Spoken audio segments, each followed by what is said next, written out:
भारत रत्न अटल बिहारी वाजपेयी जन्म शतवार्षिकी अवसर में मनोसेना पक्षर आयोजित स्वेच्छाकृत रक्तदान शिविर। एथिरे मुख्य अतिथि भाव ब्रह्मपुर सांसद डॉक्टर प्रदीप कुमार पाणिग्राही जोगदे कार्यक्रम को शुभारंभ करथिले। रक्तर अभाव जो कई रोगी जेभली मृत्यु न हुए सही लक्ष्य रक्तदान शिविर आयोजन कर शिविर में मनोसेनार बहु सदस्यों समेत चिकिटी पात्रपुर ब्लॉक समेत ब्रह्मपुर सहर बहु बीजेपी नेता कर्मी सह साधारण बासिंदा स्वतः प्रवृत्त भाव जोगदे रक्तदान करथिले। आज मोट 122 यूनिट रक्त संग्रह होता।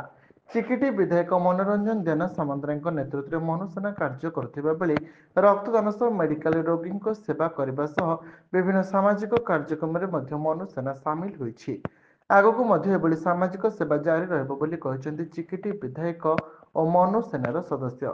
यह अवसर में मनोसेना संपादिका मीना देना सामंतराय, वरिष्ठ बीजेपी नेता बन सेठी, सुनील बिसोई, पात्रपुर ब्लॉक अध्यक्ष वाई संयुक्ता, चिकिटी पूर्वतन अध्यक्ष नारसिंगुलु मूर्ति, कॉर्पोरेटर अशोक शुक्ला, चांदपुर समिति अक्षय सेठी, जयंतीपुर समिति बालीजी पाढ़ी, पात्रपुर सरपंच सदानंद नायक आज कार्यक्रम को सुचारू रूपे परिचालना करा।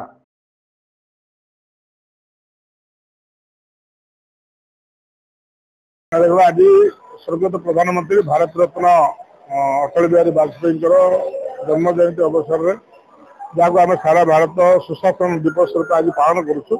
अवसर में मनोसेना तरफ स्वेच्छाकृत रक्तदान शिविर आज आम ब्रह्मपुर आयोजन कर मूल लक्ष्य है रक्त अभाव क्या मरिया दिज्व नहीं जो संकल्प नहीं कि मनोसेना जो संगठन आरंभ कर जो कार्यक्रम कर उद्देश्य हूँ समाज उत्सर्ग करके कार्यक्रम होम समाज को प्रति उत्सर्गीकृत होगी सामाजिक सेवार व्रती होगी जमी जनसाधारण लाभवान हो पारे से आम ध्यान देकी महत् कार्यक्रम समस्त व्रती होगा समस्त अनुरोध रखुच्छे। युव समाज को आम अनुरोध भी करने चाहूँ ब्लड कैंप रे हमर बहुत अभाव रोचे ब्लड रो बहुत अभाव रोचे सो दैट हमर बहुत माने लोकंगर ब्लड अभाव रे मृत्युवरण भी करतोंदी हमर मनोसेना तरफ रो अभिनव प्रयास जे किछु गोटे आम करू लोकंगर स्वास्थ्य प्रति मासरे आम करूँ भाविछु जहाँ हो माने जैसे यूनिट भी हो आम तरफ छोटिया हो